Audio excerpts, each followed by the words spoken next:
Unlike a lot of other people who get into K-pop, it didn't take me too long to recognize and differentiate faces of idols in the same group. A group I could instantly recognize individual members was Blackpink because they are really different from one another. The first time I saw BTS I could only recognize Namjoon cause he spoke English, but after watching more of their videos, I could easily identify them.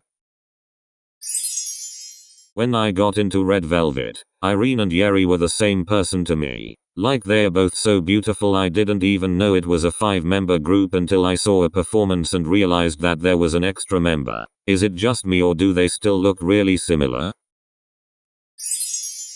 I tried to stop myself from getting too invested in K-pop.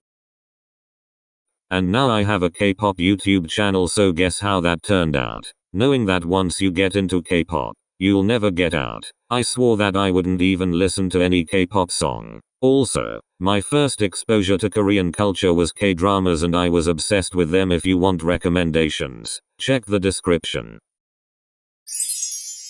How the hell to say Tsuyu? When people called her Chewie I thought she liked Chewbacca from Star Wars and that's why they called her that. And the first time I heard Twice say Chewie I was like, who the hell is this? I understand why Koreans whitewash. Not saying it's okay to, but I grew up in a similar culture, where the darker you are the less desirable you are. It's actually pretty common in most of Asia, so if you want to know more or educate yourself, watch this video on colorism in Asia.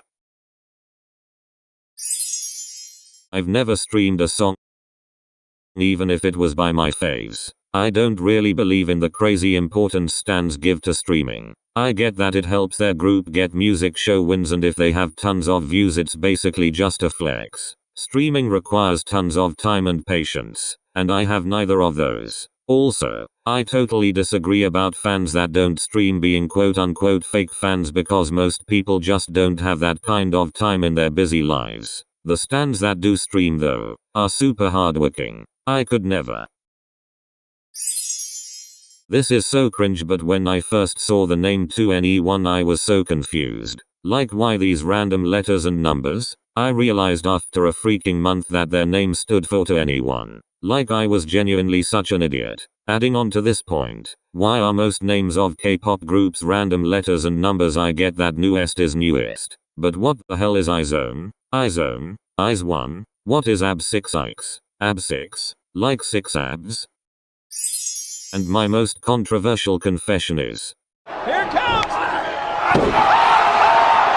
my god! Oh my god! Y'all Momo's voice. I think most of Twice are actually pretty weak vocalists. I know Momo is one of the strongest dancers in Kpop, and is a weak vocalist, so why give her so many high-pitched lines in More and More? I think the fault should fall on both the company and the idol. Like, the company can provide the best vocal trainers money can buy, but you need to take the initiative as well. Like, Momo deserves that center and dance break. But once, please stop babying her. Being an idol and singing is literally her job. If you don't know what I'm talking about, please check out the More and More encore stage. When I first got into K-pop, I didn't know that surnames came before names in Korea, so I was like, why are there 3 Kims in BTS? I was so confused. I thought because everyone had similar names, they obviously needed stage names.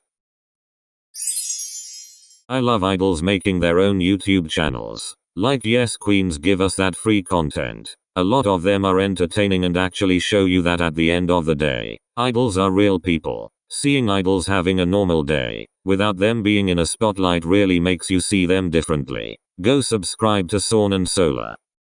And that's it for today, guys. Comment your own confessions down below and don't forget to subscribe if you like this video.